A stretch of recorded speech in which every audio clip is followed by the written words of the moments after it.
So I'm going to come out and say trigger warning just for anybody's problems that have crash issues, whatever you want to say it.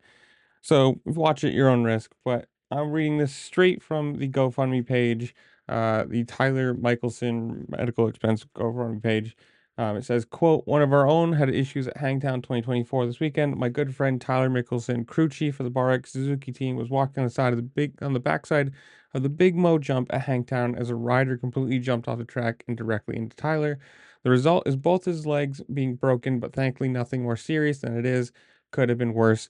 In the comments, or not in the comments, in the description below, I'm going to leave a link to this GoFundMe if you want to donate at all. You can. As you can see from the clip here, he's completely blindsided by this. I don't know who the rider is, and I'm not going to say the rider did anything wrong. You know, this is racing. Mistakes happen. Could have forgotten where he was. Could have whatever happened. I'm not. There's nothing. No blame I'm putting on the rider because I don't know what happened.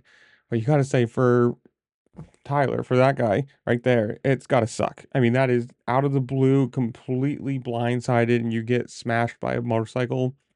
You know, what are they, 400 pounds going 30, 40 miles an hour? Like, it's going to be some serious pain.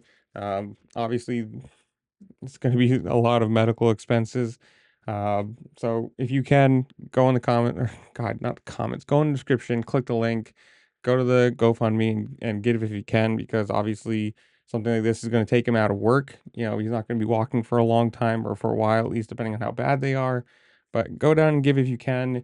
If not, I don't know, go and give some good vibes to him, whatever. But like I said, description down below, check if you want, go give, or just, you know, do what you can.